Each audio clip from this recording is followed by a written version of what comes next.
Salon going live. Boom. Looks like we is live now. All right. Um, gosh, I hope that it doesn't. I'm seeing stuff that okay. Hopefully that was. I saw something different, Kat. Yeah, I think that it had captured my first few minutes of not knowing what the hell I was doing when I was trying to do this show solo. Um, oh gosh, I hope Let's see what's there you happening. are. Oh, there you are, Miss Linda. Okay, so I know that we're actually live now. Okay. Okay. And Miss Linda, we love you. Our energy is with you. We're so happy that you launched the show for us today, that you made time for us. And our energy is just going to continue to surround you. I just want to thank everybody. I'm going to stay here for just a minute to say thank you for your love, your support, your healing that you are sending to me. I feel it. And I hope by next week I will, in fact, I know with everything that has been done, especially with the beautiful prayer that was given to me by Michele before the show, that I will be back, and next week I'll get to talk with Michele. I'm so excited. So thank you. I love you all so much. You mean the world to me. We love you, Somebody Linda. say something. We love you. We love you. And we're, gosh darn it, this is, whew, it's real life. And, this shows what community is all about. It shows what our divine presence is all about. It's about having each other's backs, being there for each other in our struggles, and reaching out in that unconditional love. And this will be the first show that Linda has ever missed since the launching of our show. But if her energetically, she will be here because we cannot help but be one. And yeah, just keep sending her those love waves, guys. She's just, she deserves it. She's worthy of it. And it's time for her to receive. She gives so much every single day. It's time for her to be in that receptive position and just soak it in because she's worthy. She's worthy. We love you, Linda. Yes, we love you, love my love. We're with you. Don't get me crying. um, Okay, everybody, I've got to go because I'm crying and I don't want Kat to cry. I love you so much. What a way to start a show. We love you, Linda. All right. Well, wow. Talk about getting us into our heart center right away at the beginning of the show. Boom. We are all in our heart center in such a major way right now. Woo! And I'm not gonna cry. Woo! It's okay if I do cry. It's okay if we all cry. We can all cry. We're beautiful when we cry. Mm. All right. So I want to welcome everyone to Third Eye Salon. If this is your first show that you've ever joined us with, you can see that we're very real. We're very transparent. We're very heart-centered. And so on the show, we take a fresh look between the veils of reality. And today we are taking a fresh look at what it means to be a new earth leader, as well as a teacher to the new earth teachers. What does that mean to be a teacher to the new earth teachers? And what is this new earth? What does it actually mean? What's a new earth about? And what is your role in the new earth, on the new earth, as being an ambassador for the new earth? So let us go ahead and see who is in our salon today. As I said earlier, I just have to dab my nose because I was totally crying earlier.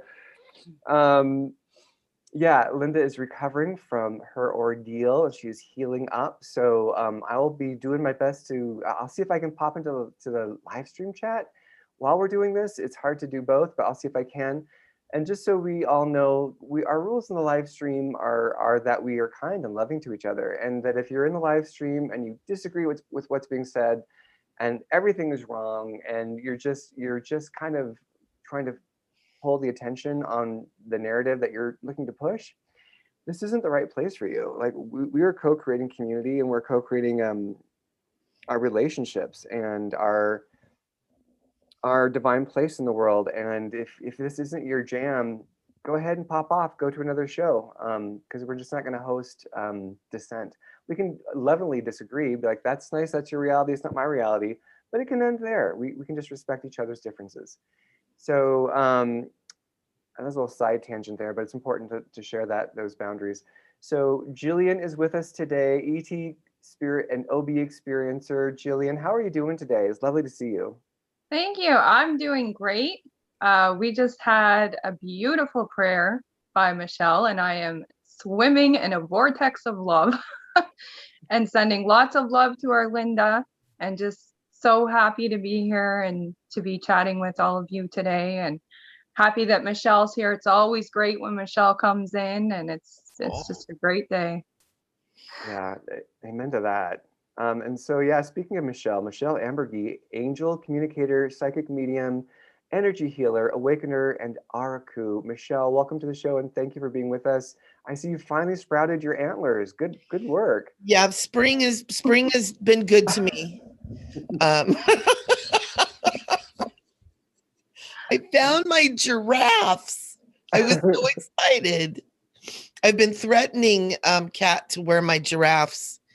And yesterday he said something about it and I went, oh. And so I sent him a picture of a giraffe going, like giraffes do. And then I got up this morning. I'm like, oh, I can't find him. Where are they?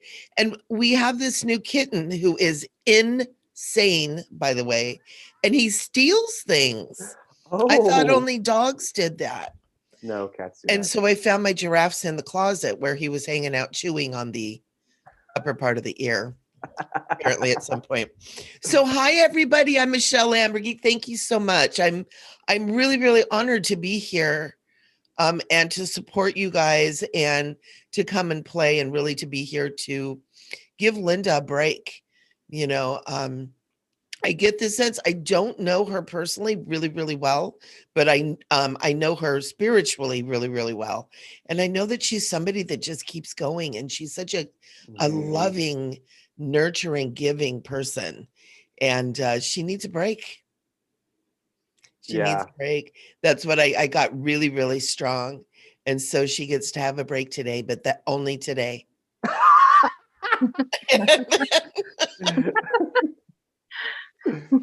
And then she'll be back. She'll have a lot of healing this week. Oh, she'll be good. She'll be good. So I just invite everybody to really hold her, not in thinking about, oh, poor Linda, she's sick, right, but hold her in her perfected state. See her, think of her as perfectly healed and whole. That is the most healing, most powerful way to send that kind of support to someone who's not feeling good. So yeah, we all do that. She can only be well. She can only be well. That's her true natural state, and that's what we invoke for her experience and our experience of her and with her. Amen to that.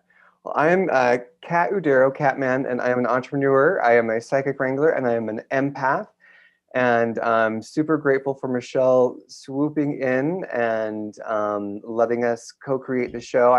Because I was talking with Michele earlier in the week, and I was like, I don't know if we're going to have the show. I don't know if we should do the show. And Archangel Michael popped in, as he often does with Michele. I think he's just like on her shoulder all the time. I was like, oh no, the show's going to go on. Like, do the show. And it was like, okay. And so we had a little wow, I don't have to use that word. We had a little meeting of the souls in mind, and just let this message come through, which we'll be sharing momentarily with you. But first, I also want to let you know that we have down in our description box, we have links for Michele. We've got links for Third Eye Salon. You can certainly purchase us a virtual coffee and give us some love and support. And we've had members that have done that, Carla, Laura, Nikayla, other members who have done that. Thank you so much for showing up and giving your love. And also we encourage you to give us a thumbs up if you are excited about the New Earth conversation. We would love to have your thumbs up on that, right? And be able to say, what is that? Let's talk about it. Let's really get into it. Let's anchor that into our current reality. And then to subscribe so that way you can get notifications when we go live. I guess you need the notification bells for that. So hit the notification bell, subscribe, and then share the videos with people that you know are going to truly benefit from this material because we want to build our community from the heart out.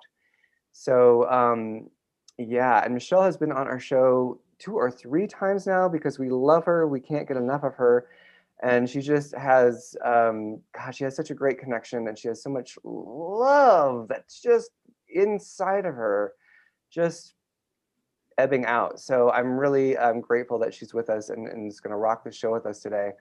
So again, welcome, Michele. We're so happy you're here. Thank you so much, you guys. It's so cool. It's like I just kind of keep ending up here. Like I do my week and then I come back. Yeah, and Michele is going to come back, and we are going to have that interview with Linda, and Michelle's going to lead that interview, so we have a fresh look at Linda and her gifts and her beautiful And then Jillian. Jillian was we just did our interview with Jillian. You got to watch that one.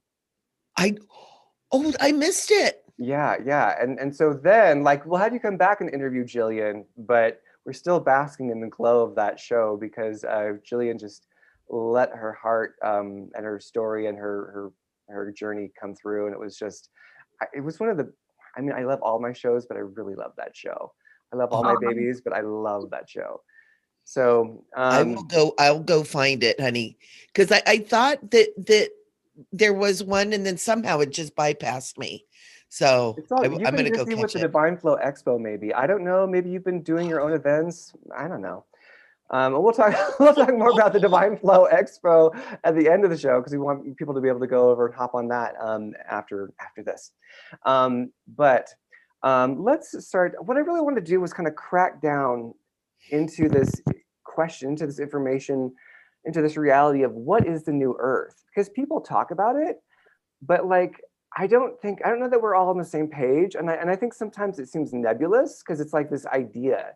It's like a fairyland, like, oh, the new Earth is this beautiful fairyland that someday we'll enter when we go through Ascension someday, and it just has all this narrative wrapped around it. And I want to know where is it located and how do we get there? What are your thoughts on that, Michele? You know what? I am looking up something that was downloaded to me about a week ago. Okay. And I'm going to read to you. What was given to me. And so when we're in my understanding, when we're talking about the new Earth, we're talking about 5D, right? Dimension 5, which is a dimension that is included in the physical dimension, but it's also a very ethereal, spiritual, energetic frequency dimension. And so this was what was given to me. And I always like to read it. I put it in my phone because the way it was given to me was so amazing. And I believe that this is what we're working with as we're stepping in and becoming the creators and leaders of the new Earth. So 5D/New Earth is a frequency field of morphogenic creative energy that is shaped and molded by those who match that frequency. So 5D is Say it again. That's so much. That's so thick. I know, isn't it crazy? That's why I had to write it down. So 5D/New Earth is a frequency field of morphogenic creative energy. So morphogenic energy is the energy that an embryo is created with, right? It is that essence of God, of humanity, blended together, but mainly it's that God energy, it's that God essence that is the creative force, right? So frequency field, a morphogenic creative energy. So it's energy that creates. Okay. And it is shaped and molded by those who match that frequency. So those who match the frequency of 5D or New Earth, which is love, peace, harmony, equality, freedom, liberty, prosperity, good health, all the good that we desire, all the greatness that we desire, in harmony with each other, with Mother Earth, and all of creation, right? So 5D is not a place that can be a space of war, of hatred, of anger, of what we're all struggling with now. It is a frequency field that when our consciousness allows us to match that frequency of peace, harmony, equality, we can then create our reality in that field, right? So Okay. you have to be of the frequency of the consciousness in order to create the new earth within it. So I want to lay this down and see what your thoughts on this, and feel free to pipe in anytime, Jillian, if you have like reflections on this, because we definitely want to get at the salon. We want a course of like viewpoints, right? So when you're saying this, what I'm tuning into is what people call the quantum field, where the quantum field, all things exist in their infinite potential, and we create from the quantum field. So when we align our consciousness and our vibration, our frequency, all those words to the quantum field, because we are in this vast field where anything is possible, and we are in that state of alignment, we can consciously pull in from that field and anchor it here in such a way that it is manifesting that higher energy on the physical plane, because we are these physical anchors. We're like the anchors for that energy as soon as we choose to tune in and align and be released and say, yes, I'll be one with you, and still be in the physical body at the same time. Does that resonate? Very much, yes. Okay. Because the whole idea, when we first started talking about this whole new earth thing, a lot of us, and me included, were thinking that like we're going to go somewhere. Right. Right. And the vision that I was given was earth almost being split into two, not separated, but two different realities in the same earth. And I still hold that vision, but that's not exactly how it is. I'm being told it's not exactly how it is. It's hard to explain it because our little brains aren't mapped, aren't geared toward being really able to understand what it is. But what's important that people understand is it really is about frequency and consciousness. Yep, and I think I want to speak on that because I had that same sensation, because the whole thing of the earth splitting in two, like that again, we take it into a very tangible thing where we're like, oh, they're going to be two parallel earths right next to each other, but and it's like, well, in a way, kind of like, but dimensionally, like it's in the same way where you can enter into a room where there's a fight going on and you're still holding your peace, you're still holding your harmony, and these things are going on around you, but you're not engaging and you're not impacted, and maybe you're impacting that with some positivity. You're actually to be in that, but it's since you don't have those triggers inside of you, those things kind of slide by you. So you're still occupying the same physical space in a way, but dimensionally you're operating at another level. Does Archangel Michael like that description, or what does he have to say about that? He's saying it's very much like I'm sitting here right now and Archangel Michael is here with me. You can't see him, but I can because I match that frequency. Okay. And not meaning you can't see him, but as an example. Oh, yeah. As an example, right? Most people do not see or hear or feel or know Archangel Michael to be standing here by me and around, millions of other people too, which was part of his magic. But that's part of how it is too. And it's like our beloveds on the other side of the veil. It's the same thing. They're there. We're with them all the times, all the angelic realms, all the master realms. It depends on, excuse me, where our frequency is, where our consciousness is, where we can tap into. Right? I saw this. I'm going to move on to the next question, but I really feel like there is this division that's a natural pulling away of dimensions. And I could be wrong, but whenever I feel it, it just feels like I'm going to be in a certain wavelength, that the world that is going, the world that's going on one route where they're into separation and they're into conflict, that is one wavelength, and I'm going onto this harmonic wavelength. And at some point, I don't know if there seems like there's going to be a physical crack, a physical shift, or that will be expressed, that will express itself. And I don't know if that's with the micronova. I don't know if, like in terms of how the earth manifests that, how that looks on the earth plane.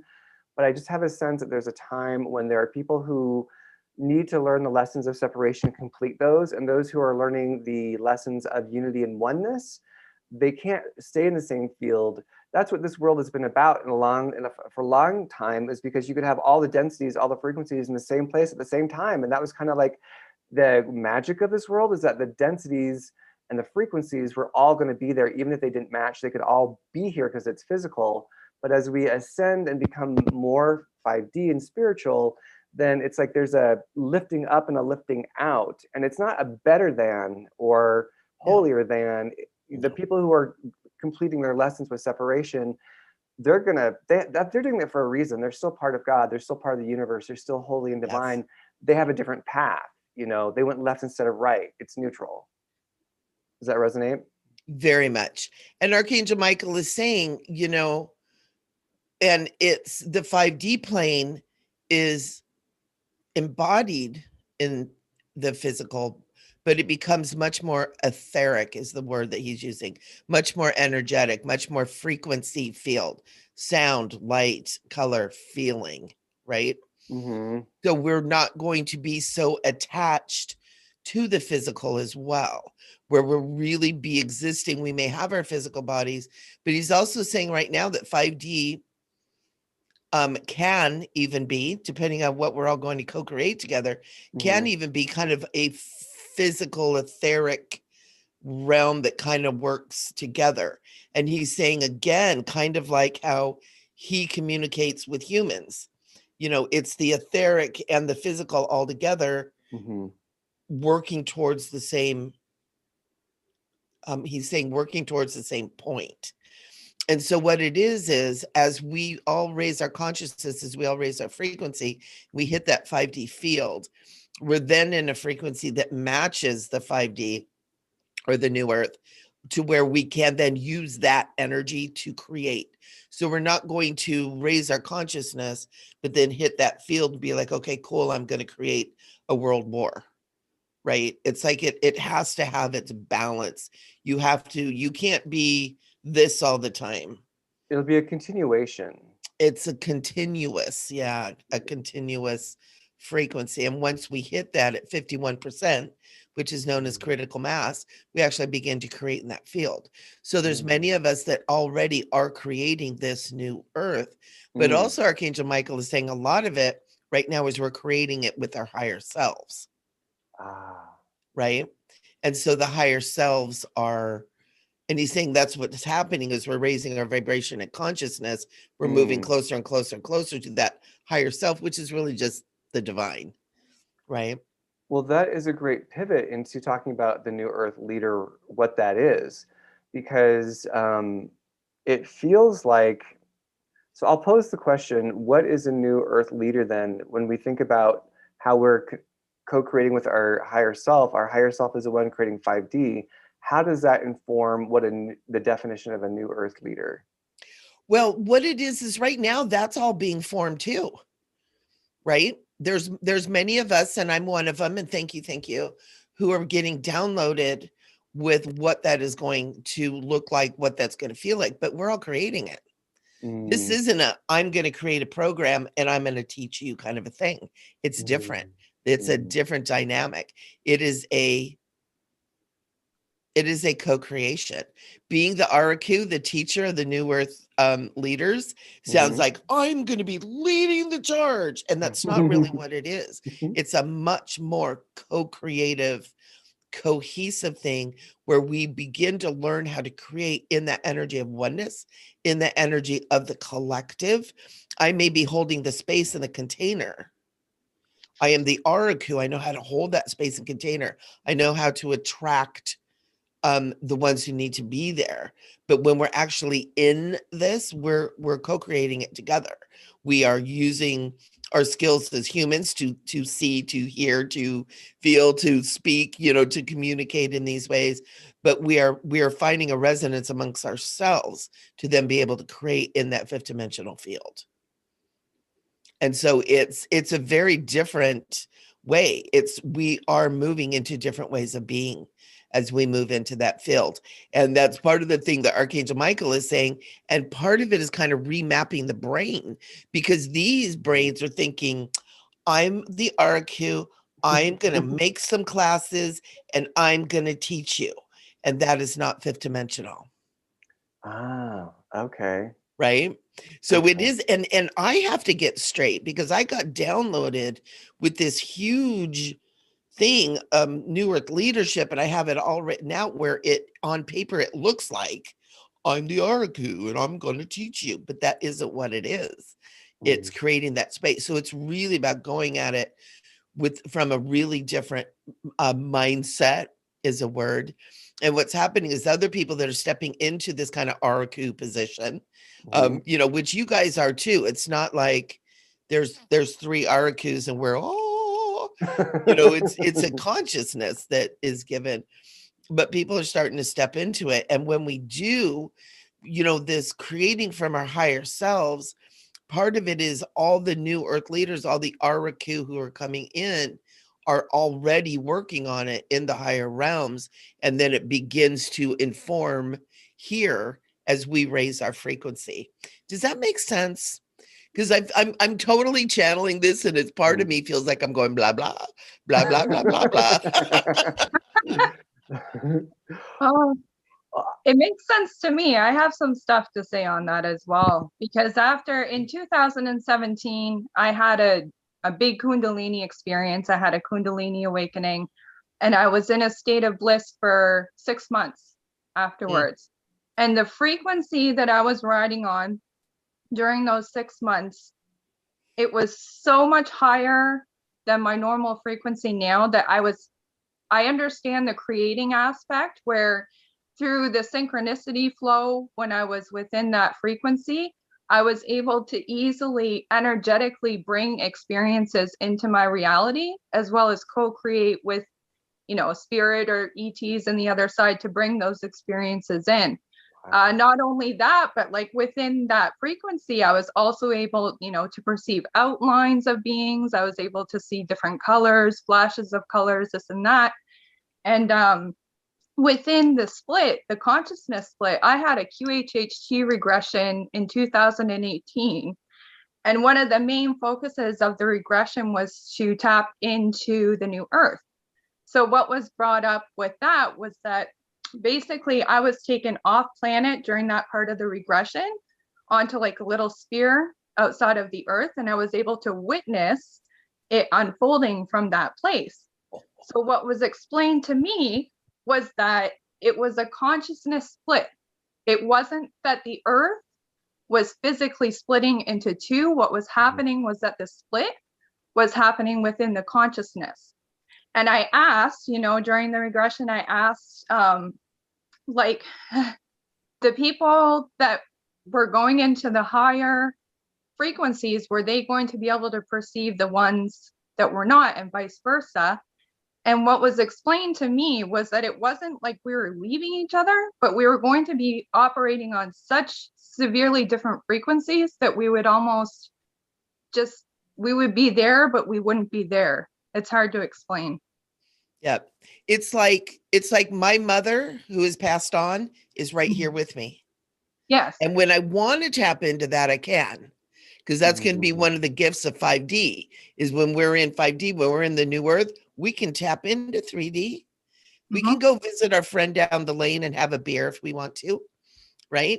But where we reside is in that new earth energy, just like mediums can tap into and speak to their loved ones on the other side. My mother right now is cracking up. She's like, "Oh, I'm on the radio." Oh, it's so sweet. Cute. But yeah, exactly. Jillian, oh my God, totally what you're saying. Yeah, that's why when I was listening to you, that was exactly what I got through my experiences as well. And my own downloads, like the exact same thing. And same with when you said the 51% tipping point. Yeah. I resonate with that as well. I feel like once there are so many people on Earth that are tapped into this 5D or this frequency, it's going to be easier to just kind of do a quantum jump. Yeah. so that Exactly. we can start like really consciously creating in that space, as opposed to going through our higher selves and creating from it from there. Exactly. Mm. Exactly. And it really is that 51% too. That is a scientific thing, you know, that major shifts happen at that 51% Yeah. critical mass Yeah. is what they call it. And so it's on an individual level and it's on a group level. And so that's why we need to do our work. We need to be doing our work. We need to be doing our prayer and meditation, being mindful. Where's your mind? Are you focusing on, hell and mayhem? Or are you focusing on what you want for New Earth? How do you want New Earth to be? What kind of grand, wonderful things? I want a yacht. In the New Earth, I want a yacht. It's just what I want. I'm working on that. And you guys are all invited too, by the way. That can be my own yacht. It's going to be the third Eye Salon yacht. Well, and I think that like my sense of it is that as we, because what I feel like, oh God, there's just so much that pops up. Because, speaking about the Araku, and, the Araku is the teacher of the New Earth teachers. That's the definition of the Araku. The plain and simple definition is the teacher of the New Earth teachers. But that's, what's plain and simple about that? That's what does that mean to be a teacher of the New Earth teachers? And it's something about being able to embrace these titles, embrace these larger identities, embrace these higher aspect of ourselves that allows us to then transition into our consciousness can then tap into 5D. And it's more accessible. Let's just say it that way, because we start to build those links and we stop blocking because I'm not good enough or whatever those stories are. And I want to get into all that, but I wanted you to also define, is there a difference between a New Earth leader and a New Earth teacher? So I want to get all these terms kind of like cracked open. You know what? Not really. It kind of depends on where your natural abilities kind of lie. Okay. I think as we move into that fifth dimensional teacher leader, those words probably will shift into something different and may even shift into the word Archangel. That's what Archangel Michael just said. You're not a teacher, you're not a leader, you're an Archangel. And that is a higher frequency, because in all that we do, we're working as a collective, but there's always somebody that's kind of like the mother, right? The mother, it's kind of, making sure all the kids, get to snack and get their snack and get their recess and get back into class. And, there's always that mothering energy. And so that moves again into frequency. It moves into consciousness. Frequency, consciousness, same thing. And so there's always somebody kind of guiding, nurturing, providing for each individual too. And so that's going to be the Araku as well. And so we're all going to be coming at it, yes, at a 5D, New Earth consciousness, but we're still going to be working together to create. And so there has to be some guidance, but that guidance, that teacher, as we would call it, that leader, as we would call it, it's not someone standing in front of the class and telling you what you need to learn. It's not somebody standing up in front of, a group of people and teaching them how they're going to be. That is not 5D. That is almost like drawing down collectively the universal intelligence and sharing it in the group and allowing the community around it to form within that. It's a very fluid experience. It's so different than what we're used to. We're used to this, I'm the teacher and you're going to learn what I have to teach. Where and on the New Earth plane, it's we're kind of all the teachers and we're all the leaders and we're all the students, and we're working in tapping into this consciousness, this morphogenic field, the creative energy, and bringing it through us to share, to create together. Does that make sense? Yeah. How I'm interpreting it is that it's a resonance field, as opposed to it being information that's shared from head to head. Mhm. It's a resonance field of information being shared from vibration to vibration.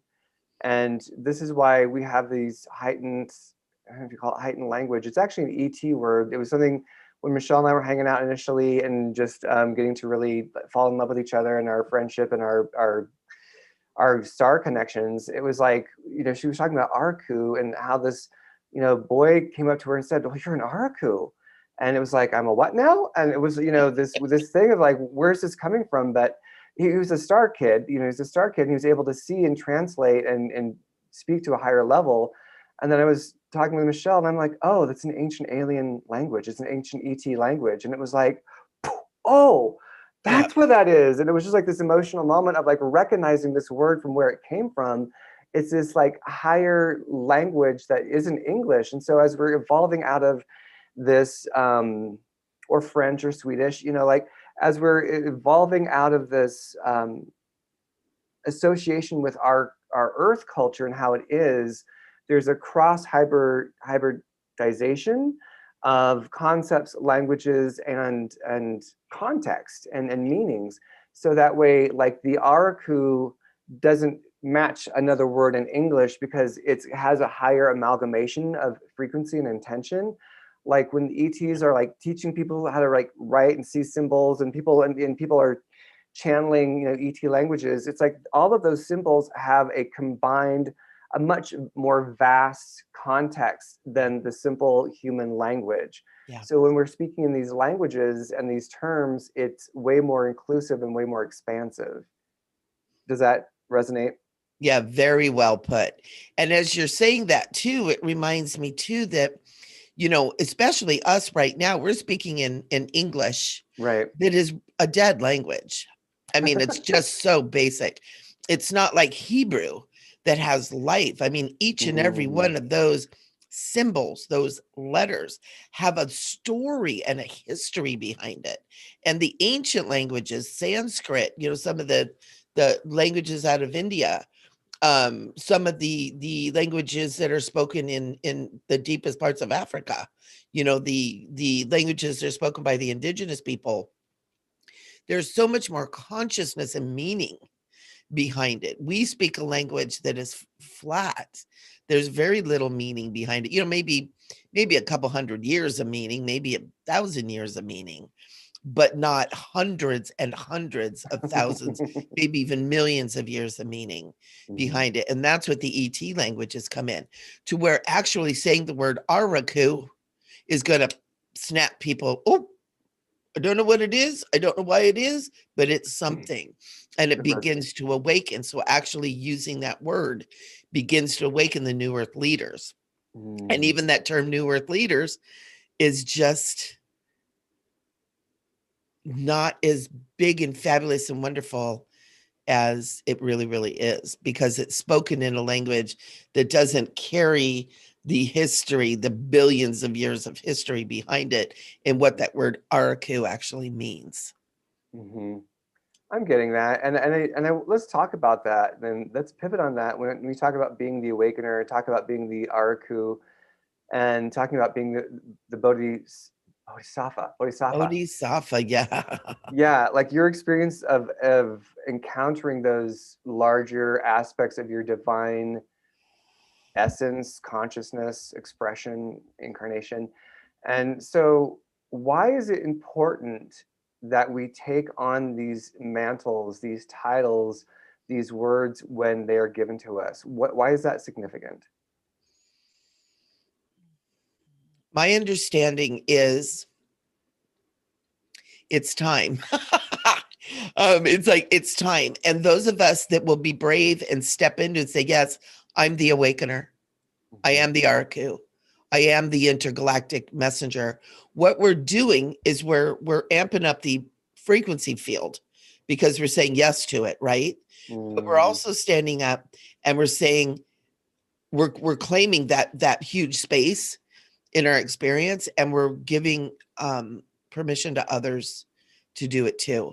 It's the Great Awakening. That's what we're supposed to be doing.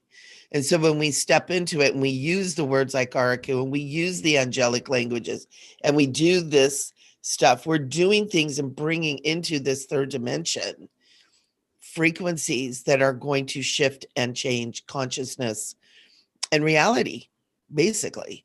And that's what awakening is about. And that's why it's so important that those of us that are called, and I know last night, Kat, we were talking about callings too, but those of us that are called to these things, that we just say yes. Because I've spent pretty much my whole life kind of being small. It's like, yeah, I've got gifts, but I'm going to be over here. Because if I step outside the box in my past experience, whack. Yep, totally. Get back in your box. Who are you to be so big? Who are you to own your space? Who are you to? Exactly. And so this time in where I'm at consciously and where I'm at in my life as a whole, I just said, okay. And then the whole Araku thing came back into my remembrance. And I was like, oh, that makes sense. What is oneness? You are all me, angels, archangels, masters, holy leaders of great, massive universes are me. Okay. Bodhisattva. Okay. And I'm going into it going, okay. I mean, and all these things are coming to me. They're ultimately really all kind of the same thing. But it's like there's something within me that is saying, just say okay. Just say okay. And as I do that, I have blossomed and kind of spread my energy out further. I met you guys, right? I've met all these people that now this Araku, this New Earth leader thing, this is spreading, right? It's awakening people. Ooh, if she could be an Araku, I could be an Araku. Yeah, you can. I come in and I say, I'm the awakener and I'm one of many, but I'm going to claim I'm the awakener. That's what I'm here to do. That's what the Bodhisattva energy is. Bodhisattva is an awakener, right? Well, the Bodhisattva, I just want to touch on this because there's each one of these different names has a different aspect, a different frequency, a different flavor, gifts that are part of it. So to me, the awakener is different than the Bodhisattva. The Bodhisattva is this divine container that allows transformation to happen within this endless space of absolute unconditional love. So it's the container of unconditional love, so you can go through your transformation, your healing, your breakdown, your breakthrough, all of it, and you are loved loved without mercy, like loved without stopping. Like the love is just not going to stop. It's not going to relent.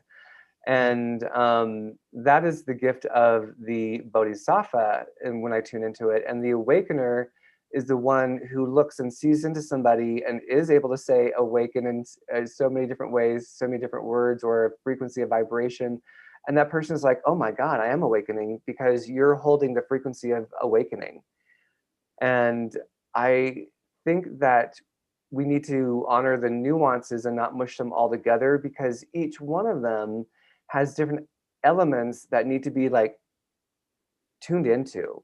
Like if I'm going to be the Araku, what does that feel like? If I am the Awakener, what does that feel like? If I am the Bodhisattva, whatever those titles are, to give yourself permission to experience the nuances within that and how parts of your psyche, parts of your identity shift, pop open, fall away, so that greater aspect that has been hidden within the dimensions can finally have a place to emerge. And Archangel Michael is saying yes and no, because they're all one thing. There are nuances amongst them all. Human brain thinking.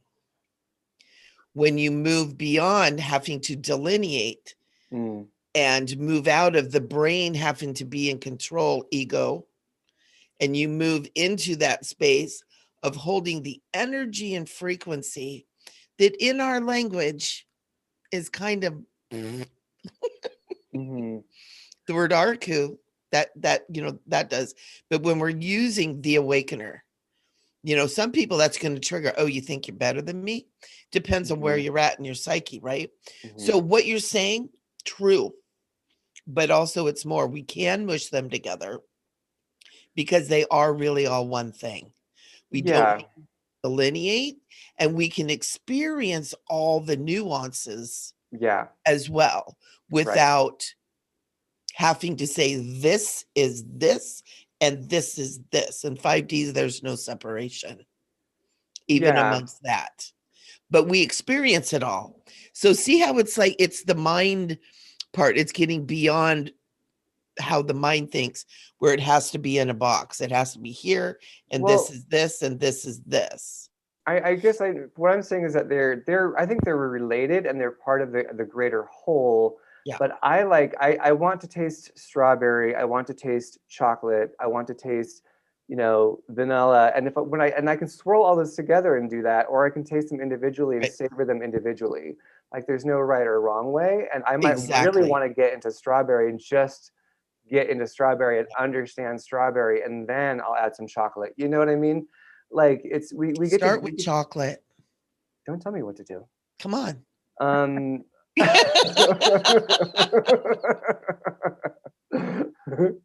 you have any thoughts on this, Jillian? Because I know where I want to pivot next, but I want to make sure we get your voice in here.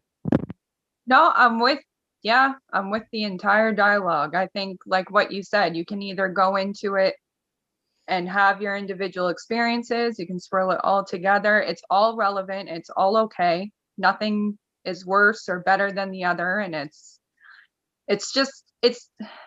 the way that frequency rides. It's the way that flow rides. It's not, there is no, from what I understand of the 5D, once you're within that frequency, there's no good and bad, because you're in such a divine flow as it is. There's really not even the potential for good and bad within that realm.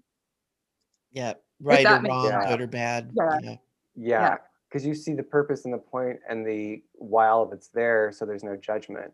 It's just, blue paint splattered against yellow paint. Go ahead, yes. Well, it's interesting because all of a sudden, Archangel Michael is bringing up, and I'm hearing the words and the music for Lucy in the Sky with Diamonds. Ooh. I'm getting total chills. Oh my God. Where it is just this flowing experience of just mystical, magical, etheric, kind of almost acid, which I've never taken that, but kind of an experience where it's just, whoa. I think I just had an acid trip. But you've had hallucinogenics. You've had mushrooms. I have done. That was where the Bodhisattva experience came from. Right. But it's very, and that was very much that 5D experience too that I had. It was the Bodhisattva thing. But it's weird. It's like it's so hard to put it into words. I know. But you've been there, Kat, because I've been there with you. And Jillian, you've been there because you just described exactly what that is. And of course, we each are going to experience it a little bit different because we're individuated. But Archangel Michael is also saying, this you want the strawberry, and you want, the yumminess, and you want the creamy stuff, and you want the chocolate, and he's going, you can have it all. And he's saying, and when you experience it, it's all on steroids. And it's all God. You can taste God as strawberry, or you can taste it as the whole sundae, is what he's saying. The whole treat, he's holding the whole chocolate sundae there. And he's saying, and it's all relevant, and it's all perfect. And he says, and it's all God. And then he goes, God is creator. It's all God is creator. Because you want to keep that feminine in there. And he's saying, and it's weird because right now I am feeling like this just flowing energy that's almost like a figure eight that is just kind of flowing right now, where it is that, I'm getting total chills, where it is this, Oh, That's what we call a speargasm back in the day. We called that a man, I hope you speargasm. guys are feeling this. Archangel Michael goes 5D coming in. Times when I'm meditating, because I get visuals, and sometimes that is the symbol that I see, like the figure 8 that's on its side. Yep. I've seen that a handful of times, like just tapping into those, that frequency and those energies when I'm really getting the connections with, my cosmic family or this and that. A lot of times that figure will pop up. Absolutely. Nice. And Archangel Michael is saying that figure is part of the language of 5D. Yes. Oh, yeah. That makes total sense. It's very symbolic. And also, I got to tell you right now, we've got ETs here. We've got for sure. So many different races. I'm just getting these faces. I'm getting even the grays with the eyes. They're like, we're here, but they're loving. Their hearts are loving. And I'm getting the blue rays, which are my people, and the Arcturian. And it's like they're popping in right now, guys. I wonder if we're not in the chat room, are we, with our people? Well, I'm doing my best to post comments. I'm only right now. I am 3D where it's hard to do both. But it is, huh? Yeah, but they are definitely following along. And I was just wondering if anybody just felt that download right there. Matter of fact, I'm being told. Yeah, I got, so Josephine says goosebumps up the spine and at the top of my head. Elizabeth says, yes, still chills on my head. Yep. And so they're with it. They're with us. Yeah, Archangel Michael is saying you guys are those who are accepting are being downloaded with a little 5D experience to kind of expand the consciousness and to bring you into an understanding of what this new earth is for you and for us. And he's just saying it's time. It's time. And so many people that are here, that this is what they're here for.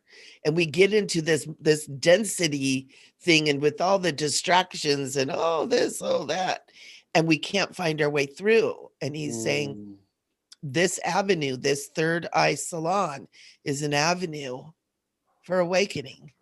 And he's saying, and he's going, and we're taking advantage of it. So if you're feeling that your interest is in this new earth, this 5D, whatever this is, if you're feeling a calling towards that, you're being given energy right now to assist you with that.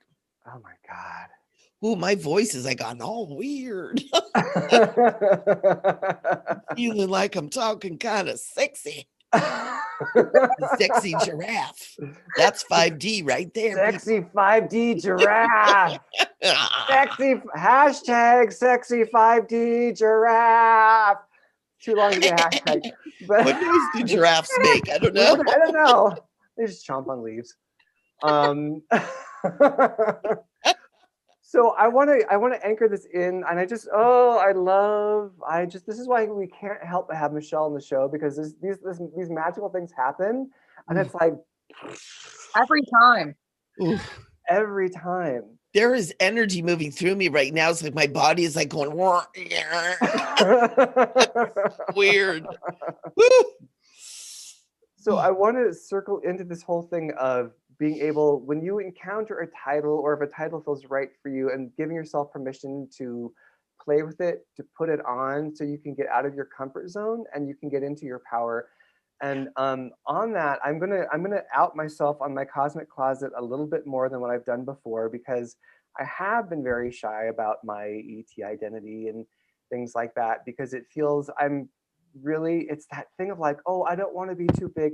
I'm not more special than anybody else, you guys. Like it's that thing of like feeling embarrassed about who you are, because who you are is so beautiful and wonderful, but you were told that like that threatens people. People don't like that. People don't want you. It's a tall poppy syndrome. If you stand up above the crowd and you're not melding in the crowd, boop, your head gets cut off. Like that's the tall poppy syndrome, and we have different versions of it, throughout many cultures. And one of the things that I've known, is that like I've always felt a sense of royalty about me, and that would get me into trouble because it'd be like, oh, Mr. High and Mighty, you know what I mean?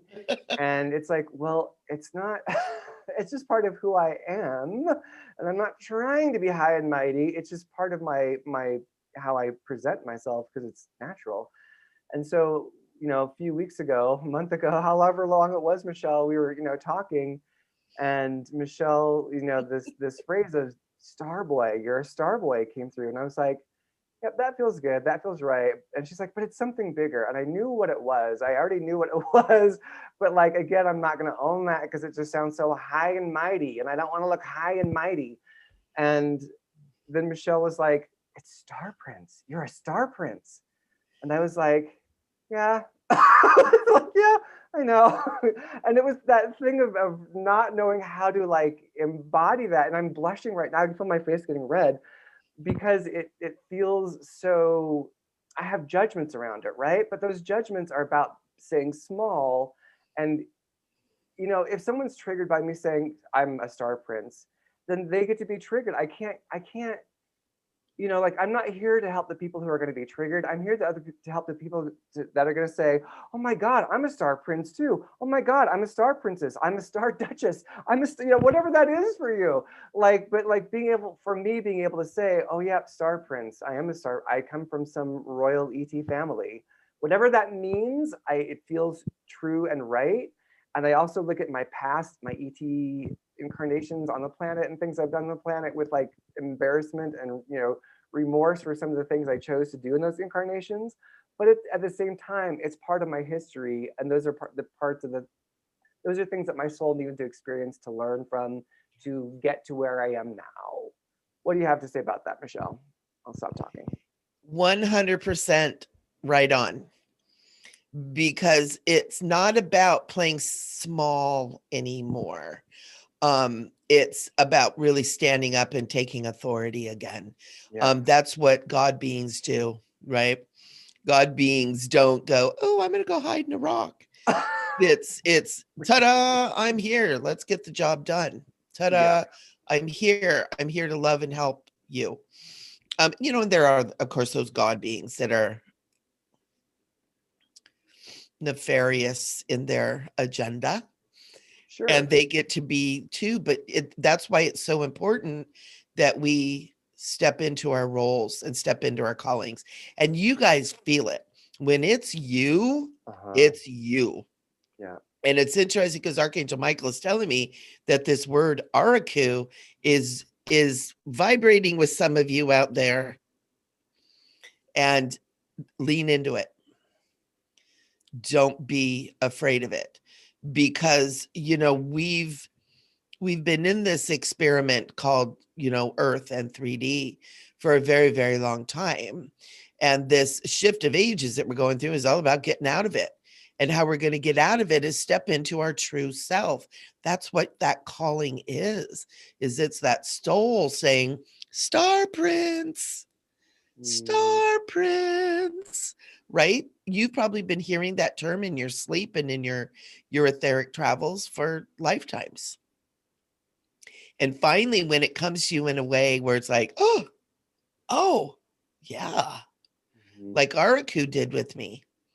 I was like, oh, I have no idea what that means, but yeah, right? And then it's still another 10 years later before I put that mantle on and start wearing it like, okay.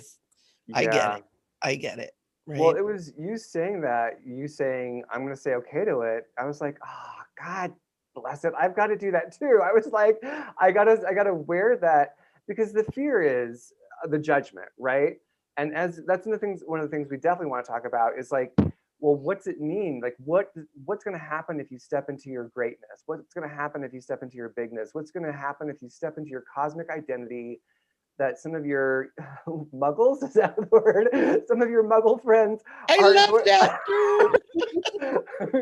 going to get. Like, they're going to be like, what are you telling? Why is your website starprince.com? Like, they might not get that. And it's like, well, there is loss when you step into your greater role, because you're going to lose what doesn't resonate with that.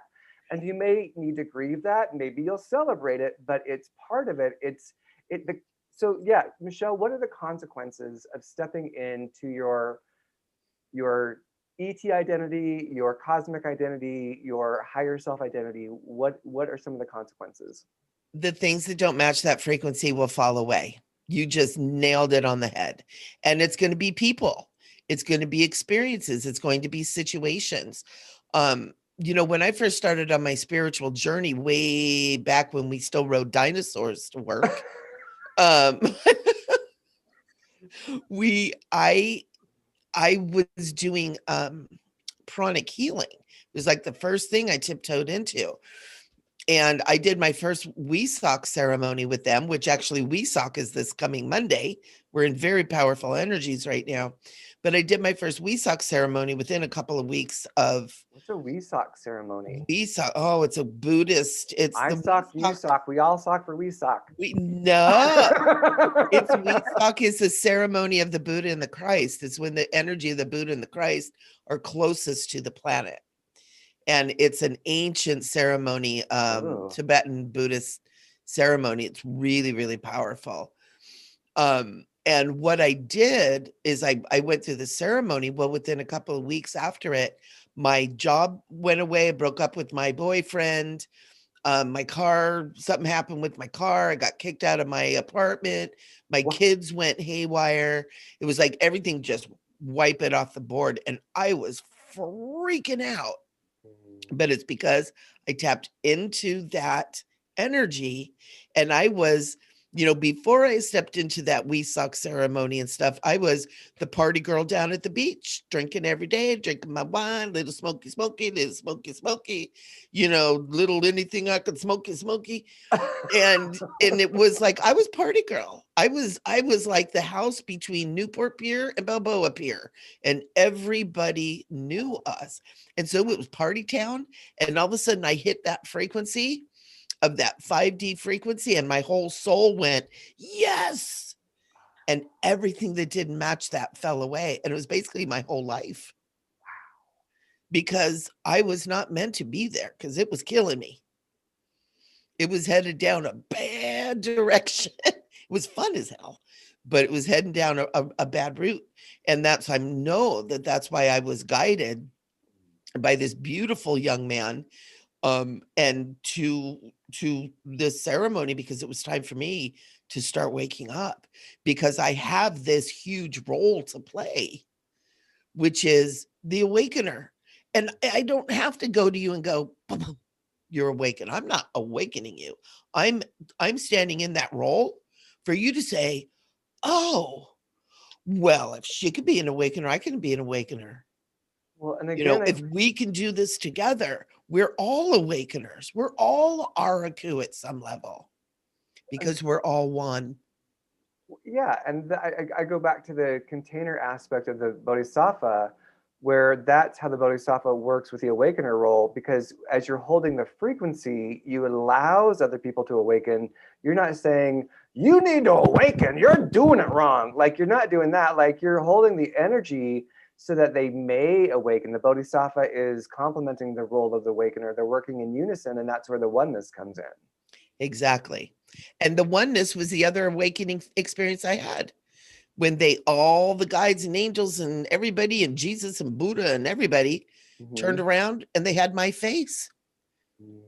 We are you. Bam. So it all fits together. Right? Gorgeous. And stepping into that and saying yes to it is my job. Because when I do, we have conversations like this. Right? I mean, that's exactly, another parallel is that, like, doing this show was stepping into my power, was stepping into Linda's power. It was like, are we going to wait and get it perfect? Or we're going to have to get it perfect before we do a show? No. Mm-mm. We're going to have grace. I wouldn't do that to anybody else. Why would I do it to myself? Yeah. We're going to have grace about it. We're going to get things wrong and be like, oh, we learned that, And yeah, it's just that piece of giving yourself permission. Let's definitely talk about, I have like two thoughts in my head. I want to make sure. Okay, so I'm going to finish this one thought about the Star Prince thing, just to kind of give a little flip on it, because you talked about like losing everything in a way, like it was like that was a big like, oh, you know, get stripped back down to the core of who you are and build anew. And so like the other night I am taking a walk and I'm just tuning into the star prints, and I'm been really consciously working with that title and that energy and that greater aspect of who I am, and like calling into work saying, I'm not sure how this training is going to go today. I'm leading this training. I just learned it last night. Would you please step in and just guide, you know? And watching the training just unfold so great. And then as I'm taking this walk and I'm going, so if I'm the star prince, and I am the star prince, as a star prince, like, what does that mean to me? How does that feel? How do I show up? And the first thing that came through was generous, like generosity. Like if I'm the star prince, I'm connected to the stars, I'm connected to the heavens, I'm connected to absolutely everything. I have no reason to not be generous because I'm unlimited. I've got unlimited access to all that there is. So being generous feels like this natural outpouring. I'm in my groove, I'm in my flow, I'm smiling, I'm, you know, nodding, and my energy is generous. It's welcoming, it's big. If there's something that I can give that's mine to give, I will give it because I'm so connected. So that's kind of like the flip side of that is like when you really start to embody it, then all of this access comes in, and it's no longer this question of trying to own the title because you see the benefits of it. Mm-hmm. So the other thing I want to shift into is the whole talk on how do people, what would your insight be to people who are on the verge, on the cusp of owning their greatness, but have some hesitancy, have some dread or some resistance? And it might show up, you know, with you're too busy. I'm too busy to own my power. I've got all these responsibilities. I'm too ill. I'm too sick. Oh, well, you know, I have a physical challenge. I have a health challenge. I'm not good at technology. Like what all these lists of excuses start to pour in that say, well, once you get that down, once I get that down, then I'll own my space, but I can't do it until then. Right. What are your thoughts on that? Well, it kind of goes back to what Jilly and I were talking about, is that 51% critical mass. You don't have to be perfect. You don't have to have it all figured out. You don't have to have it all. It's just simply saying yes and allowing that opening for the energy to begin to flow through you. Most likely that energy will begin to help you with these things that you're struggling with. Oh, say that again. Most likely that energy, if you say yes to that fifth dimensional new earth energy, it will come in and help you with the things that you're struggling with. Yep. Oh, I'm going to write that in the chat too. Saying yes. Pop on, Jillian. No, that's how I feel about it too, because I see it. I mean, I'm exactly in that space as well, where I'm on the cusp of stepping into where I need to be. And, you know, I have my list. Well, I'm to this and I'm to that, and I've got 2 kids and I'm running off my ass and this and that. But at the same time, when I do allow myself to tap into those energies, I have a flood of information and help that comes in to dissipate my issues.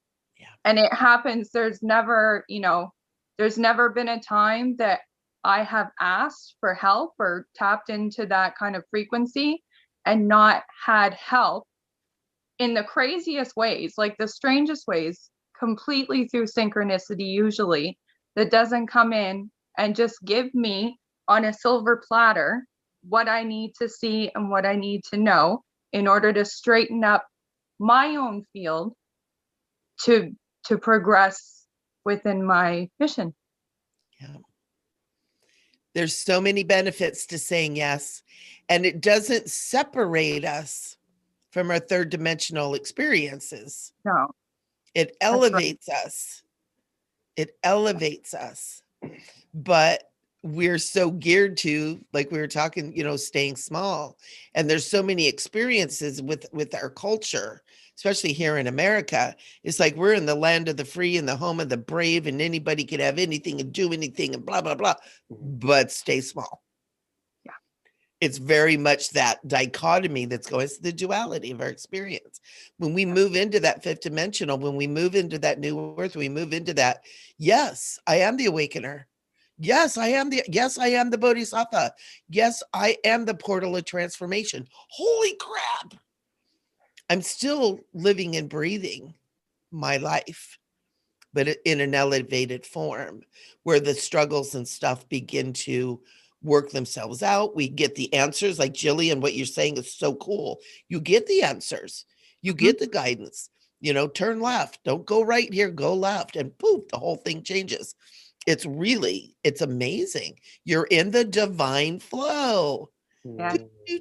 That's exactly what we're doing. And one thing I've learned about that flow is that it's not, when I say the answers are given to me on a silver platter, it's not literally put into my face. That realm is so abstract. Yeah. The way that, guidance comes in and the answers that I need to help me out, it's never a situation where, unless it's through clairaudience and I'm actually receiving a download, it's never a situation where the answer is right in front of me. It can come in through a visual, which is 90% of the time abstract, and you need to read into the energy of what you're seeing as opposed to just going with what you're seeing. It's that kind of thing. And I mean, once you start to learn that language, because it is its own language, and you start, to pull the threads and figure out, what certain things mean combined with the energy, then you start to get the answers. Then it all starts to flow in.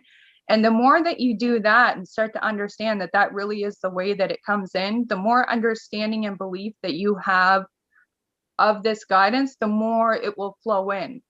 Yeah. At least in my own experience. Exactly.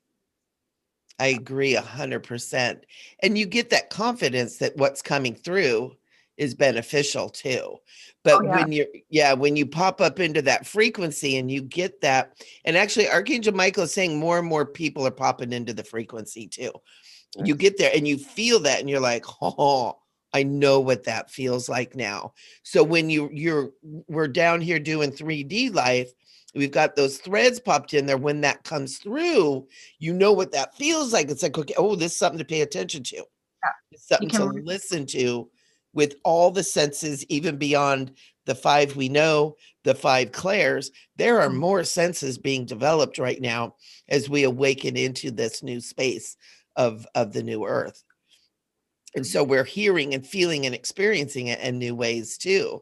And a lot of times our reaction is, ooh, it's weird, it's scary, bad. It doesn't make sense. Yeah. And and we're being called to really be courageous and say yes. Yeah. And I think we can also say, oh, that's too easy. It can't be that. Like, that just came to me so easily.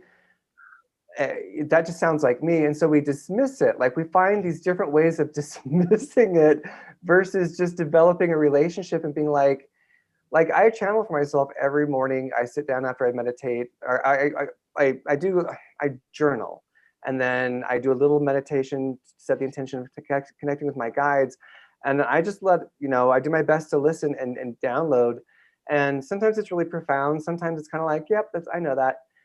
But it's like I'm developing that relationship with it. I'm not going, well, what if that's not true? And if it doesn't come true, then I'm not really channeling. And I'm not going to channel. Like I used to do that in my younger years, where it's like, oh, I wrote this down and it didn't pan out, and so therefore I'm not really connecting. I'm not really, or my guides aren't really channeling through me. It became a drama. And it was, as opposed to it just being like, oh, well, this is a relationship. Like, sometimes you have miscommunications with your friends, right? They don't stop being your friends. You're building a relationship. So you have to build that language together. And that means dedication. That means showing up. That means getting it wrong and still moving forward, right? And you know what? Another thing Archangel Michael is saying right now too, when things like that happen, something to take into consideration is you are the portal for that information to come in, but it doesn't necessarily mean it's for you. And it doesn't necessarily mean that you have to do anything with it other than having brought it through energy frequency. begins to go out in the airwaves.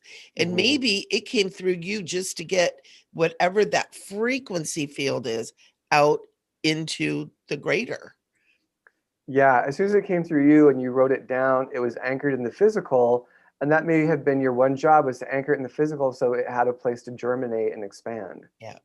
Because we always want to be meaningful, as humans. Right. Oh my God. It's like, it's got to have meaning, and it's got to be important. It's got to be true, and it's got to be real, and it's got to identify with me. Right. We associate our value, our self-worth, our ego with it, as opposed to letting it be its own expression in the moment. I had a client who was an artist, and she did beautiful artwork, but it wasn't something that was sellable, right? It just wasn't, it didn't even fit into a genre.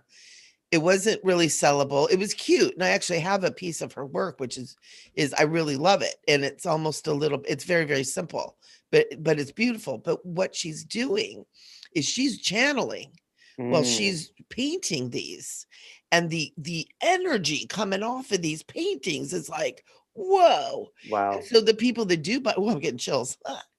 The people that do buy our paintings are people that are operating on that frequency, and they tend to go to people who are in the medical fields first. And it's very simple painting, but it's resonating somehow on that field. And you will see her artwork in like dentist offices, doctor's offices, that kind of stuff.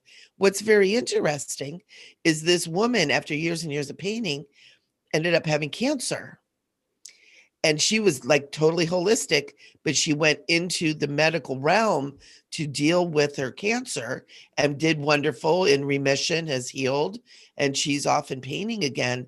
And so it's like she was channeling this stuff that was being drawn into the medical field and ended up having to go through that medical field for her health and well-being. And so it was like, how perfect. It's almost like she was paving the way for her experience in the medical. So it wasn't anything about, and she used to be upset because she'd be like, oh, my paintings aren't selling. I need them to sell. But the people that were buying them were in the medical thing, and she wanted them somewhere else. She wanted to like go in a gallery and do that kind of a thing. Right. And it was really, really interesting. And then to see the way it all panned out over a period of like 15 years. She was a client of mine for a really long time. And it was like, wow, are you seeing this? And she's like, I want it here. And this whole other thing was happening over here for her. That's how this stuff works. Well, this is a good question. Josephine asked a question about manifestation. And this is something that I've definitely looked at in my own life, like when you manifest something. And there's some people who, I think we manifest in different ways. I think people have different manifesting muscles that show up differently. And there are people who, like, I don't know, this has been such whenever I think about like my life, I'm like, it feels like a car crash that I had to crawl out of and then work my way through. Like, that's what this life has been. It's like the ship crashed. It's like, what the fuck happened? I'm here again, and having to crawl my way through this life. Part of me doesn't want to be here. Part of me is like, I'm going to survive. I'm going to make it work. And that has really impacted my ability to manifest, because I would want to manifest something, and then part of me would sabotage it because being on this planet sucks, and who wants to be here anyway? So it's like, how does manifestation work in terms of when we become going from our small, safe self that everyone will say, you're okay to be that. We'll allow you to be that person. That's okay for you to be that. Don't change. Don't move out of that. That way of operating and manifesting, to being this star prince, to being the Araku, to being whatever that greater expression is.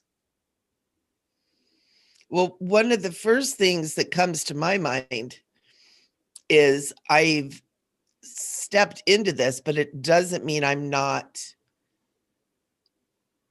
still having human struggles, challenges, right? It's like, oh, the bills still need to be paid. The rent still needs to be paid. I still have the landlord going, your rent's late. Sorry. Deal with it. Um, and you know, the little things that can get annoying on this human level. You know, it's like I've been having my house painted. My entire life has been in disarray for 2 weeks. I'm a Virgo. That doesn't work good with Virgos. You know, we're like, "Rah," and I start getting a little, oh, we still have to deal with that. But when you give yourself permission to step into those higher realms and be tapped into that, also the peace and the harmony that your natural state is still within you.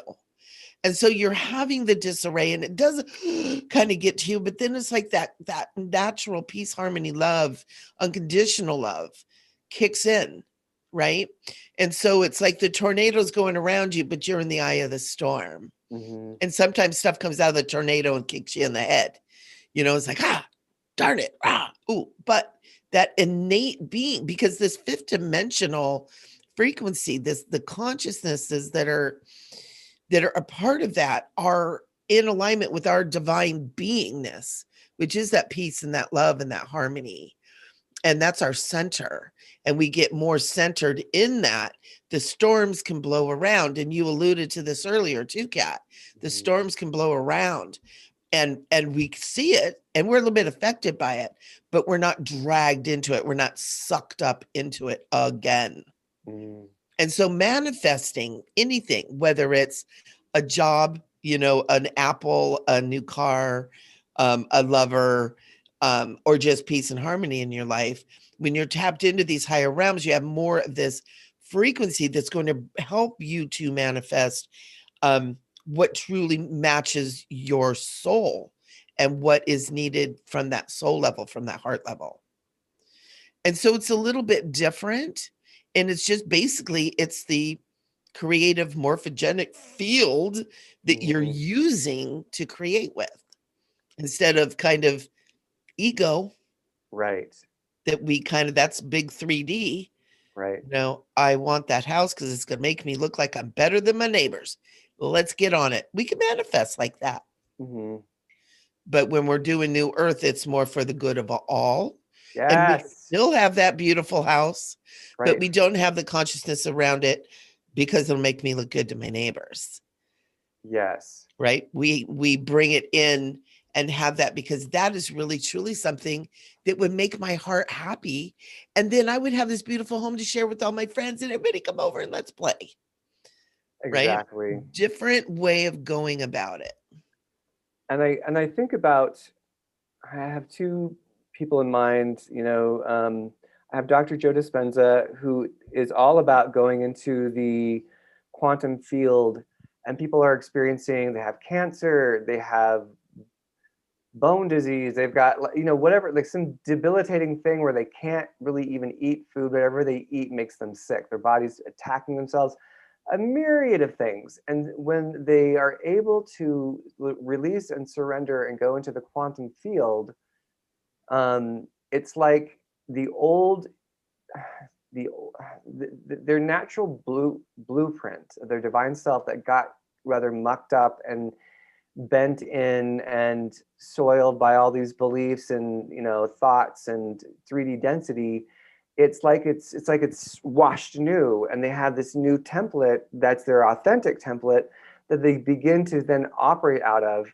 And he reports people saying, you know, at that point you're manifesting and you make $1 million and you give it away because you're so connected. You're not, you know, that you still have $1 million coming next. Like you're not, since you're no longer disconnected from the flow, manifestation isn't even a question because you are doing it all the time because you're in alignment. Right. And when I think about like the channel who does Abraham, I'm blanking on her name right now for some reason. Esther Hicks. Esther Hicks, thank you. And Esther Hicks, like, it seemed to be almost a limited circle. Like, I got really good content from it. Listening to her programs, her stuff really actually helped me shift a lot. But I also found it to be a bit circular, where it was like, don't think about anything bad, you know, any negative dreams, any bad feelings. It was almost like the suffocation of what was negative. And what I know from my own experience is that if we don't allow ourselves to experience our emotions and we just try to like whitewash and polish them, they're still in our body and we're still going to be pulling in creations from those unresolved emotions. From my unresolved grief, I have attracted abandonment over and over again. Like these are things that until you go through the emotion and work with your shadow self, embrace your shadow, let your shadow be healed and connected to the divine. If you're not doing that, you can, you can put as much glitter on a turd as you want, but it's still going to smell like a turd. Like, you know what I mean? Like if you haven't taken care of that core issue, as pretty as you want to make it, that core issue is still there and you're still going to be unconsciously creating and manifesting from it. What do you have to say about that? That is true in third dimension. Yeah, we do have to deal with that shadow as long as we're there. What happens is when we move into those higher realms, into those blissful states, things begin to transform because you're in that divine energy, you're in that divine flow. So much of that is transmuted just by being in that plane of existence, right? Right. Not all of it. And there are things that come up too, because none of us are fully in this 5D quantum field yet. We're all going, right? And so we do have to deal with that kind of stuff because it's a third dimensional dilemma. But also when we allow that higher energy more and more space within us, much of that stuff begins to dissolve, transmute, transform, transcend on its own because it doesn't match the 5D frequency. There's no purpose for it anymore. You don't have to be punished for making a mistake 3 lifetimes ago anymore. Karma becomes something, the way Archangel Michael puts it, less inflictive. So that might even be a new word. It's you no longer have to suffer for past mistakes. There's no more suffering. And so you move into this state where that doesn't even exist, where, the abandonment, it doesn't really exist anymore when you're in that blissful state, right? It doesn't have any grip. Yeah. But because we're moving in and out of it, when we're down here, it does have a grip. It's got grip. And so it really is about where you're living. And, some of us need to go through that healing stuff. Some of us, it's part of our divine plan. Yes, thank you. And a lot of times we heal those things. It also gives us that experience and that knowledge to help others. Because as I can see through my life, and Kat, you and I have this abandonment thing too. I've been doing the abandonment thing my entire freaking life. It's like, for fuck's sake, enough is enough, But look back, but I can see that everything that I've learned, I learn with, and where I use with my clients and students now. Right.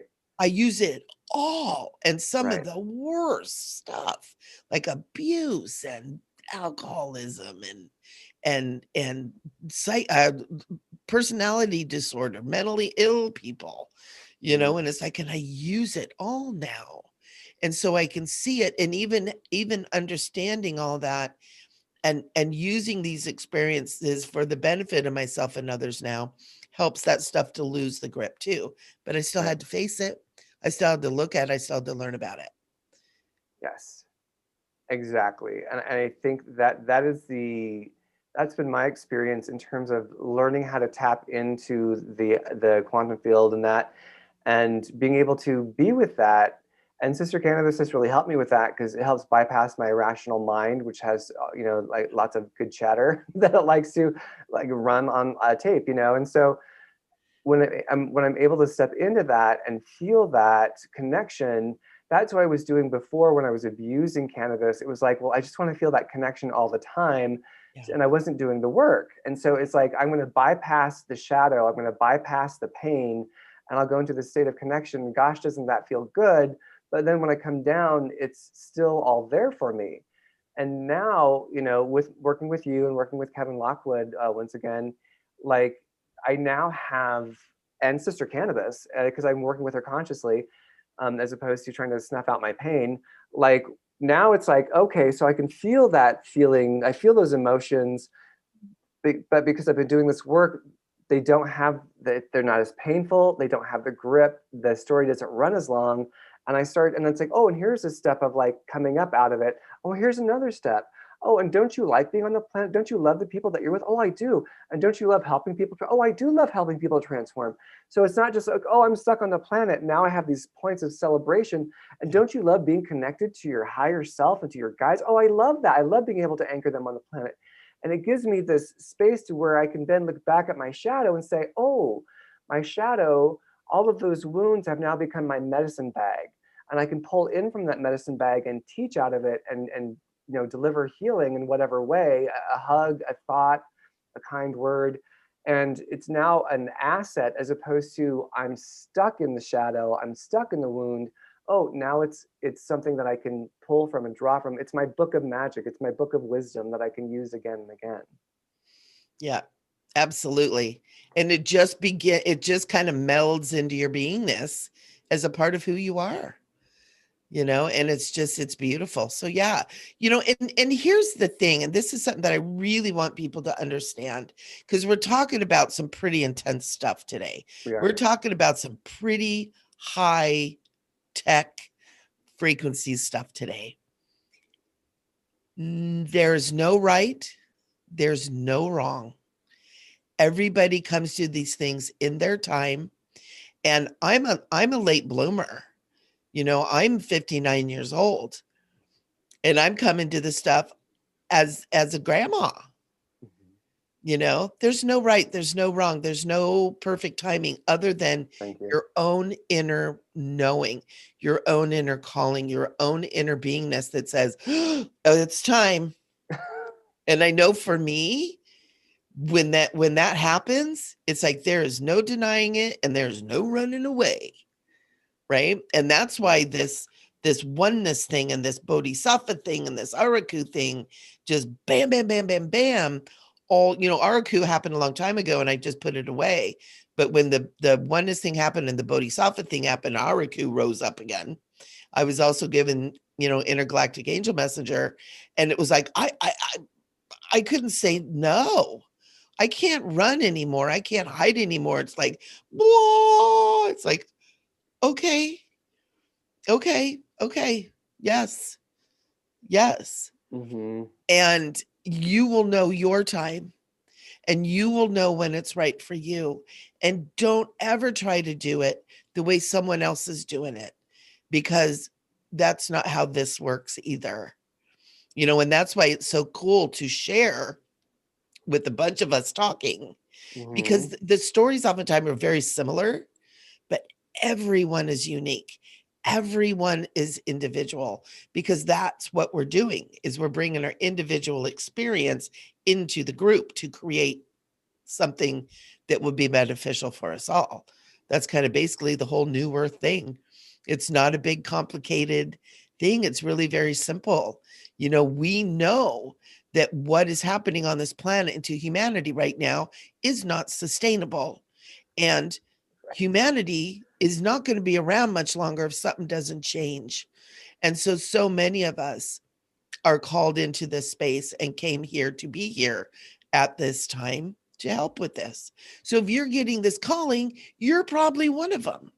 And that's why we're here going, just say yes, just say yes, just say yes, to really be the cheerleaders on the sidelines, giving you an opportunity to hear about it and knowing that we hold you in that container and that we're here. And I'm even going to speak for myself, because I don't want to speak for you guys, but I know that I am, but I'm not, but I am, but I'm not, but I am. I'm here to support you. We need all of us to step up and click in, and it's like the lights are going to come on at different times, and that's perfect. And Archangel Michael is laughing, because he's saying if the lights all went on at one time, it's like the earth would flip over. If we all awakened all at one time, bam. I mean, the He's saying it'd be like massive amounts of nuclear explosions because of the Whoa. rise in the frequency, right? Whoa. You have to come on little bit at a time to maintain the balance, right? Because we're not trying to kill 3D, Right. you know, just like we're Exactly. not trying to kill our egos, Right. but the Or our different shadows. lights, and the different lights coming on is maintaining, because it's really bringing 5D and 3D together ultimately, that it becomes this beautiful melding and that we're all in that bliss state together. But it's not going to all happen at one time. And as someone who is a new earth leader, we honor that. Mhm. We honor that. Yeah. You're not there, but you still want to come and visit at the meetings. Come on in. Right? You know, we offer that state, that space, and we are those portals for the energy to be flowing out into the third dimension too. That's another thing Archangel Michael is saying. Just us sitting here talking, we're channeling this energy through this beautiful medium called Third Eye Salon and out into the world. That's part of it. Maybe when you say yes, that's all you're ever going to do. Because part of it is your frequency being here as for some people, it's literally them being awake on the planet, going about their day to day is enough because they are being an anchor point for that frequency. And that's how they show up for their spouse, for their loved ones, for, wherever. Like they're doing it because it's the nature of who they are, and they are doing their work just by breathing and waking up in the morning. Yeah. You know, I read an article recently where, do you guys know who Thich Nhat Hanh is? Oh yeah. This great spiritual leader. Oh my God, he's amazing. He's this little teeny tiny little monk, and he's just sweet as can be. Well, they've just identified him as a modern day Buddha. Who? Ooh. How? Who identified him? Who had that authority to say you're a modern day Buddha? I don't remember what it was, but it was, I got the full metric. I just got the chills again when I said it. It's like, okay, this is real. I don't give a crap who identified it. I know it's real. You know what I mean? That's kind of how I go about things too. It's like, nope. Oh yeah, that's right. And so however that happened, and I do feel like it was through like the Buddhist, people. It's through their hierarchy kind of a thing. Right. But Thich Nhat Hanh, he's just a regular dude. He's not looking for lofty things. He's not going, I'm the Oracle. He's washing dishes and growing his organic vegetables and meditating. And he is that portal. He is bringing that energy onto the planet. And when you hear that man talk, it's like, you're in the presence of something wonderful. But he's just simple every day, and that's what we all are too. Yeah. And whatever that is for us, it's just letting ourselves be who we are and getting all the, like, once you get the crap off, then you can see who you are. And what helps you to get the crap off is to practice going into 5D or the quantum field or whatever you want to call that, where we are literally existing as one. Yeah. So we have got like 18 minutes until it's the top of the hour. And I know that Miss Michele has the Divine Flow Expo. Did you want to put in any thoughts, Jillian, any reflections before we shift our conversation for wrapping up? Just thoughts and reflections. This has been a great conversation. I love the topics. There are a lot of things that, they flow through my head. They don't come out because I'm just not in the presence all the time of someone to talk to about. And that's what I love about Michele coming on. Like, there's nothing that gets pushed in the closet and shut in there in terms of this stuff. And I think it's just amazing to lay the cards out, talk about your experiences. And the thing that was mentioned, I had a thought a bit back, and I hope I can explain it well, about the shadow. I feel if you're interested, if you want to connect with the 5D and you want to be, within that flow and working and manifesting within that flow, but you feel like some people, a lot of people, they do need to work with the shadow, and that's what they're here to do. But if you feel like there are things that you need to heal in order to get to that point, it's not necessarily that way. I mean, am I saying it good? Yeah, Yeah. I think you're. What I would say Yes. is going there helps heal the shadow. Like, but it's Yeah. like you don't have to wait to heal the shadow to go to 5D. You can go to Yeah. 5D, just like you were saying before. As you're connecting, as you're stepping into your power, your day-to-day struggles start to resolve themselves because you're connected. Yeah. Yeah. Don't let that stop you from Yeah. your right to connect with that energy and with that flow. If that's what you choose, if you want to say yes and this and that, don't think that you are too stuck in whatever 3D situations that you happen to be in to connect with that 5D energy. Yeah. Absolutely. Yeah, and however that works for you, do that, whatever that method, whatever that technique is. And that's what Dr. Joe Dispenza says. Again, he's like, don't focus on healing, focus on the technique. Because when you do the technique, you pop into 5D and then you have the healing. But if you're like, oh, I've got to heal, then you're focused on what's not working versus taking the technique, whether it's meditation, whatever, his work, which is amazing. I highly recommend it. And then while you're doing the technique, boop, that's what gets you into that dimension. And then the other stuff goes into alignment because you went back home and anchored home into your physical. Right. Yeah. And another part of that too, with the healing, is it's so important to hold your vision on the healed, not the healing. Right. You do the process, but in your mind, just like we did with Linda, we're not going, oh, poor Linda, we're going to pray for her. No, we're going to hold her healed. And I always do this. I always hold my hand up like I'm having little Linda on my paw, holding her up to God. But we hold that vision of already healed because that's what the quantum field responds to.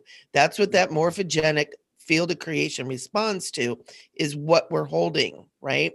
What we're holding in our mind. And so we have to hold the healed. You might have to do the process, but you always hold the healed. Just like, somebody was asking about manifestation too. You want a new house? You don't get caught up in, oh, I gotta go look at houses and I gotta. No, you hold that house in your view at all times. And some of us, we want that Victorian house, we want, but you hold what you want as done and already completed, even as you're taking the steps. And healing, that is how all of the major healers did it. Think Jesus, because he's my guy. He didn't walk around going, oh, poor you. Come on over here. Let me fix you up. People would go, oh, hey, this guy needs some. Okay, a little mud on the eyes. There you go. Lazarus, get your ass up off the ground. There's stuff to be done. The little girl, it's like, you're already healed. What are you doing? He saw that. And that's why he was, bam. People touched the hem of his garment. They didn't even have to look in his eyes. Just touch the hem of his garment. And they were healed because he held the wholeness and the perfection in his consciousness at all time.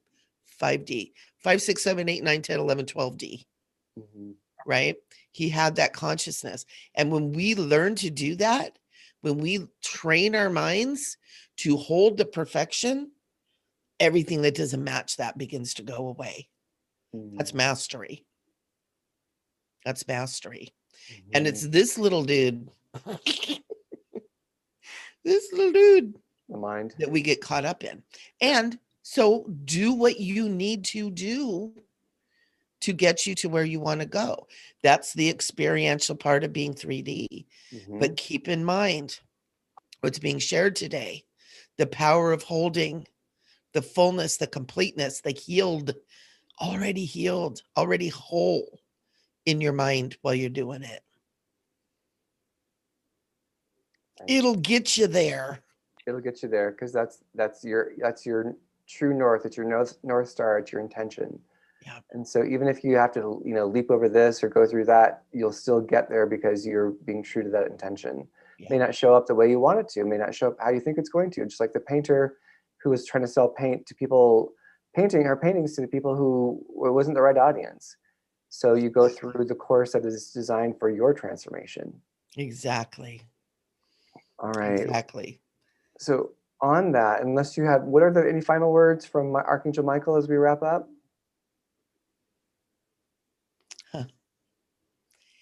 He goes, welcome, new earth leaders. Wow.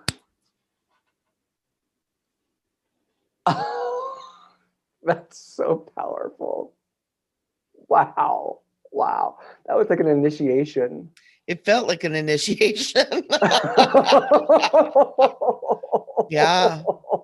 Yeah. We are the ones we've been waiting for. Oh, I love that statement. Mm-hmm. We are. It's all there already. That's something that's so important. You know, is it's all there. It's already in place. We just need to say, yeah. Yep, let's do it. Step up. Say yes.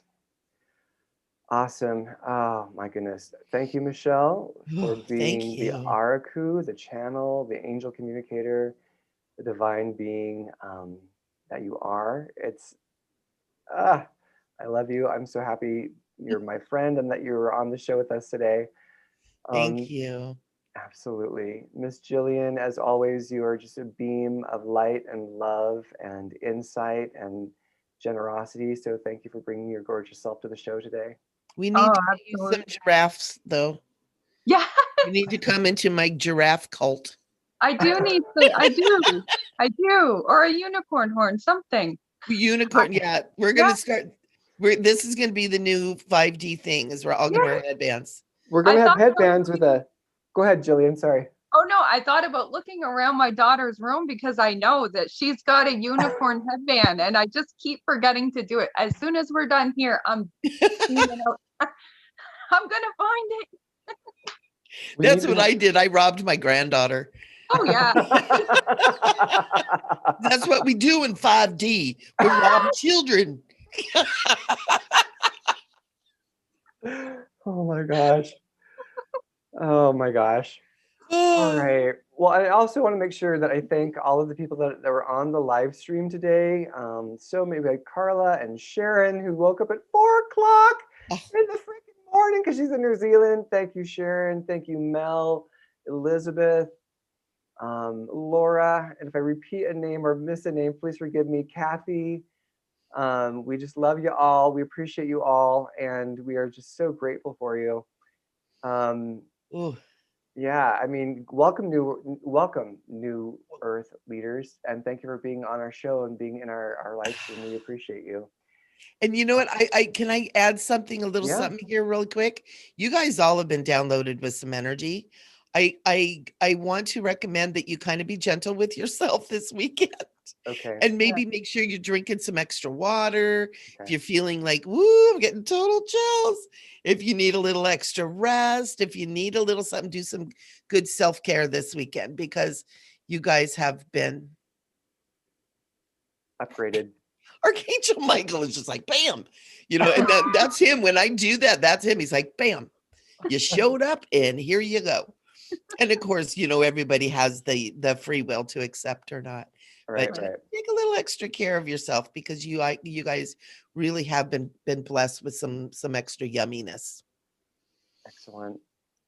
Yeah. So self-care is the order of the day in any day, but especially this weekend or the strong end. I like to call it the strong end as opposed to a weekend. And I want to remind everybody that we have our links down below. We have Michele's links down below. And Michelle's also going to be doing the Divine Flow Expo next. And do we have any links that you can share with me, Michele, that I can send to our people on that? Yeah, actually you need to register for the expo and you can get to it at https://divineflowexpo.heysummit HEYSUMMIT.com. So do you want me to put it in the chat? Flow Expo. Hey, HAHEYSUMMIT. HEYSUMMIT. Okay, let me see if it'll populate The Divine Flow X Flow. Oh no, that's not it. Let's see, spiritual classes, Michele Amburgey. Yeah, if you can share that in the chat, and then I'll drop that link into our And I chat actually room. did it up here when we were talking with Linda. Oh yeah. It's there already. So that's awesome. Nice work. And let's go ahead. Let me go ahead, flip my screen back over. I will drop that link into the boom. There it is. The link Awesome. is now there. Yep. And if you So- guys go over and register, it's free. You'll get the rest of the day. We have people talking until 5 p.m. And today is some of the really, really good people, even though they're all amazing. If you get the $22 version, you can go back and watch all of the videos. And you also get the freebies that everybody is offering too. So it's totally worth it. Oh, that's great. That's great. We are winning. We are. We are winning. All right. So with that, just remember to please go ahead and share our content with those that you know will be touched by it, will be inspired by it. And as I always like to remind everybody, please be kind to yourself, be kind to others. And in the ideal world, we will have Linda back here next week, and she'll be the one that Michelle's talking to, and we get to know more about our dear beloved Linda and her journey and coming into her power and her place in the world. I've got to witness a good part of it, but there's lots of things I don't know myself. So that's why we're having Michele do the questions. Thank you, everyone. We love you. We'll see you next time, and join our Facebook group so we can get to know you better. It's in the link below. Bye. Thank you, Star Prince.